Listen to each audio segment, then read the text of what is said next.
The Spy Who Didn't Shag Me. A Leisure Suit Larry 2 fic. Chapter 2. Larry's Lost in L.A. Now, once Larry was at Eve's house, he wasted no time using the last of his funds to settle in at her place. Figuring their fling and lost wages meant they were in a serious relationship and completely clueless about why she didn't leave any of her info, because he's Larry, the first thing he did was to get a locksmith to help him into her place. It should be noted that he managed to contact the most ill-reputed locksmith in Los Angeles, Seamus Hoosbrucker. It should be noted that Seamus was rather ill-reputed due to his reputation of not asking too many questions when helping people, as long as they have the funds to pay his bills. He figures if you can pay his fee, he can do the job for you. He's actually a person of interest in several break-ins, due to the fact that he's quick to offer his services for new locks after a break-in.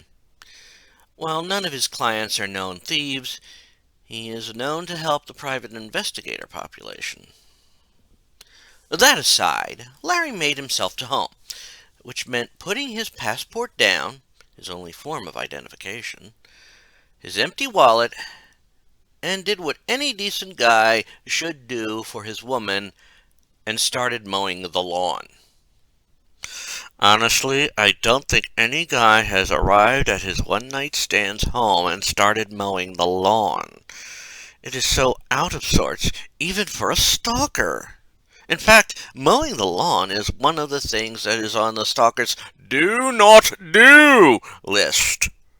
A copy of the Stalker's Handbook is actually available at a bookstore that is actually the front for one of the FBI offices. In Larry's mind, he figured that Eve would be pleasantly surprised by his loving chore. As it happened, Larry had done all this while Eve had been out on an errand, one that left one member of Eve's household rather miffed.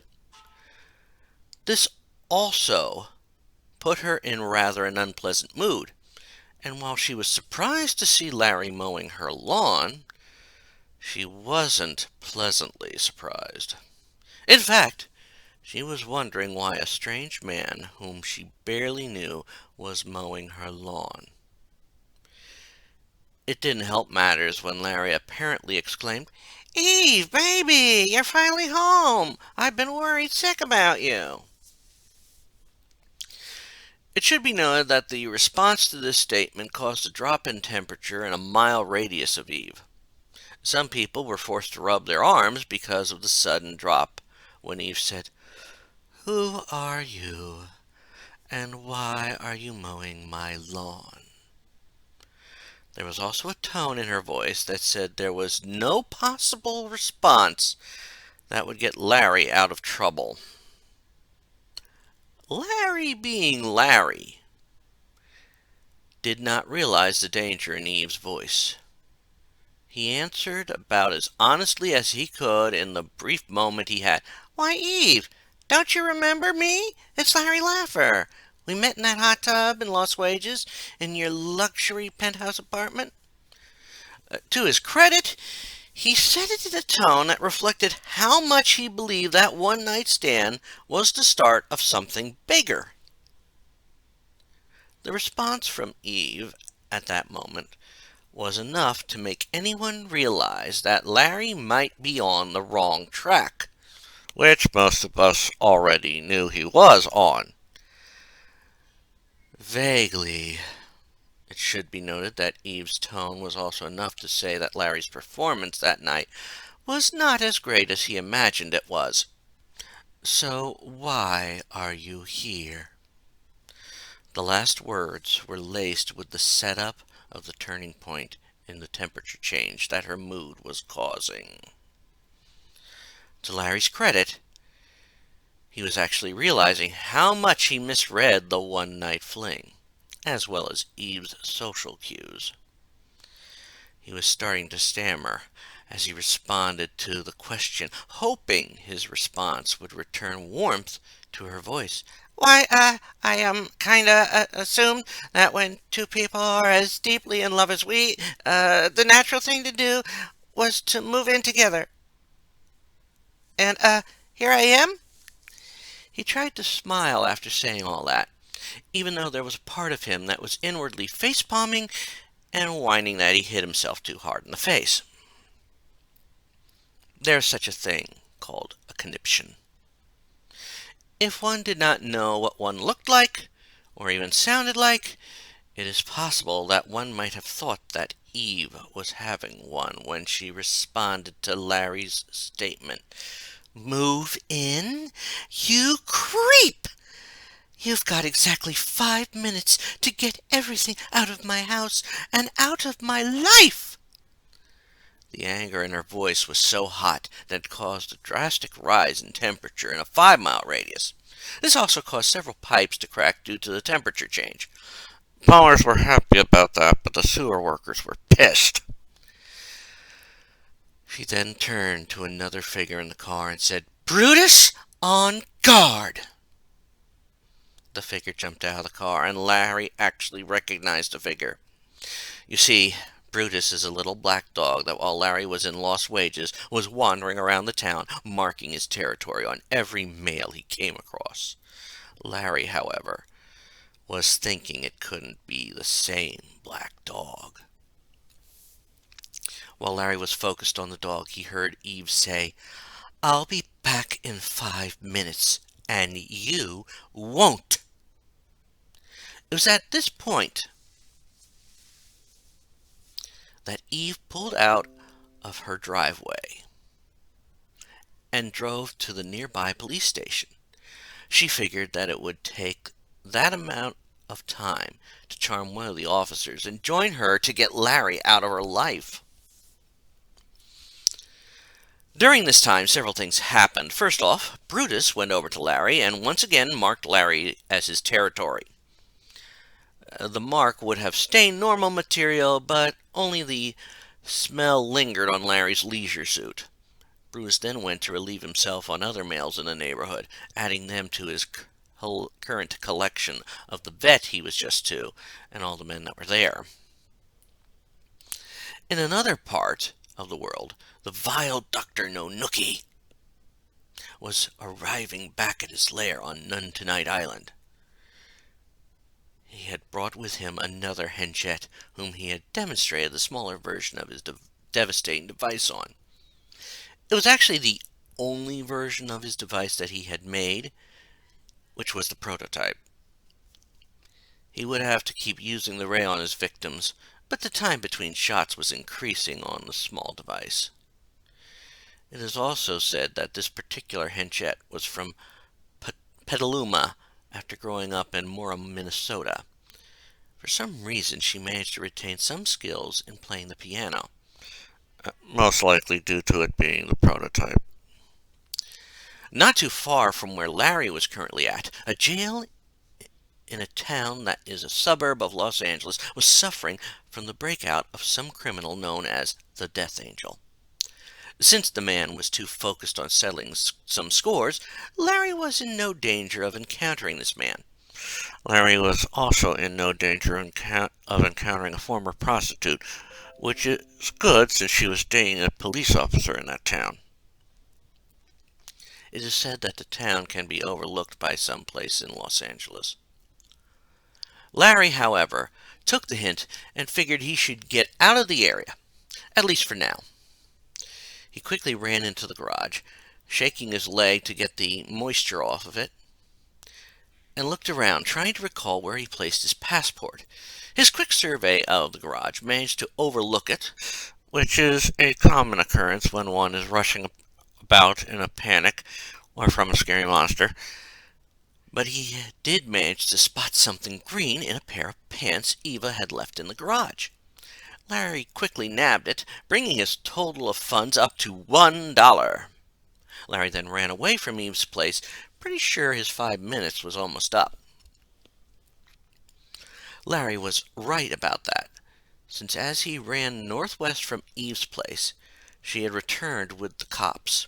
She had given the police a description of Larry, which, after the police had heard her, mentally dismissed it, since who in their right mind would be mowing the lawn wearing a polyester leisure suit in Los Angeles in this heat?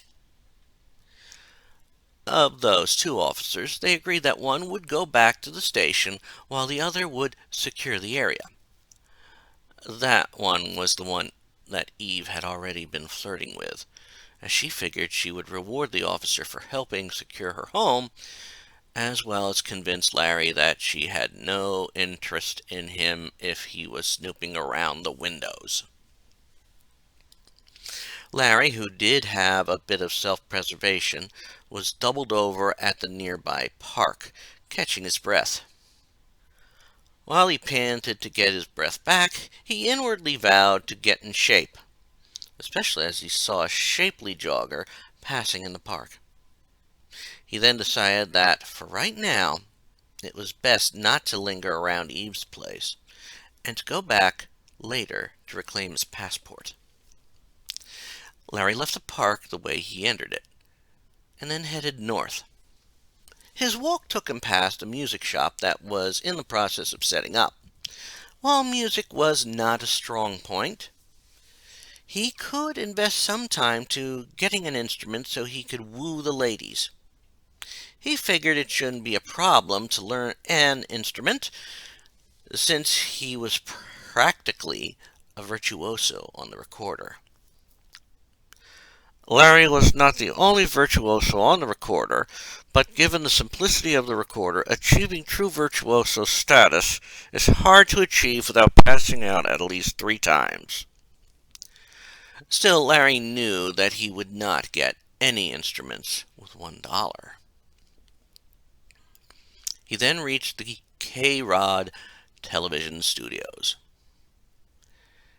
He almost headed in, knowing the station was the home of a lot of programs. One was the Lucky Life lottery game, whose top prize was $1 million a year for life. Such a prize would definitely improve his dating options, especially with how much some ladies liked money. He also knew the station was the home of the national show The Dating Connection. He heard about the show, but didn't think it would have been fair for him to be on the show. He was right, but for the wrong reasons. He then headed down the street, passing a spectacular view of the city, before reaching an alley alongside a convenience store. For a moment, Larry had to suppress both the strange urge to check the dumpster and the fear that some goon might come out of the shadows to try and kill him. After that, he braved the alley, walking over to a wooden fence. As he had walked over to it, he could have sworn he saw an eyeball looking through a knothole in the fence. He wasn't aware of it, but this had been the eyeball of one of the escaped fugitive's victims before he met a rather unpleasant end. He had been looking for help, but saw Larry and figured he wouldn't be a help. He was right. When Larry looked through the knothole, he could swear he saw police officers, both with the Lighton Police Department logo on their outfits, but nothing more. Larry left the fence and decided to enter the convenience store, or in this case, the Quickie Mart. For a minute, Larry let a little snicker enter in his hopeful head. And when he entered the store, he was even more hopeful that he might be able to get a quickie there as well. "Stop your snickering, you immature twits, and why are you still reading this?" You see, the cashier was a rather buxom blonde named Allie Nova. At some point later, she caught the attention of several law enforcement groups due to her crack shot aiming with her .45s. Rumors even state she eventually changed her name and moved to a big city to fight crime. For now, however, she managed to keep customers in line, and Larry had become the latest one to gain her focus. There was a part of her that was already yelling that he was a grade A creep. It was for this reason that when he walked up to the counter, she said in a lazy southern drawl, "Howdy, how can I help you?" Larry, to his credit and our amazement, disregarded all the ideas that ran through his head when he saw how she looked, as well as her low-cut outfit and sexy southern drawl, which, besides from Larry finding all women sexy, and the southern drawl is known to be endearing and enticing, and put all those images in his head, which I won't describe because of those reading this who shouldn't be, and took notice of the lottery machine. He pointed over to the machine and asked, "Are you still selling tickets for the Lucky Life lottery game?" Allie, feeling relieved that this one didn't make any sexual remarks, but still was bracing herself for one, responded by heading over to the machine and said, "Of course. From what I hear, they're still waiting for one more winner for the show. What numbers do you want?" Allie was already bracing herself for the expected quip of wanting her number. Well, Larry actually considered responding with asking for her number, but he knew he'd have no success with a lack of funds. Larry rattled off his 6 favorite numbers, which consisted of at least one square number of a double-digit number, a particular issue of a comic featuring a bikini-clad heroine, his favorite version number of his former company's accounting software, as well as their flight simulator, and 2 3-digit numbers that, when placed side by side, were the measurements of one Gothic-themed movie hostess whose alter ego had the initials CP. He then slapped his dollar on the counter and took his ticket, hoping his numbers were the winning numbers. In all honesty, the number had been lucky. Not for him, but for Allie, who watched him leave, thankful he didn't ask for her number.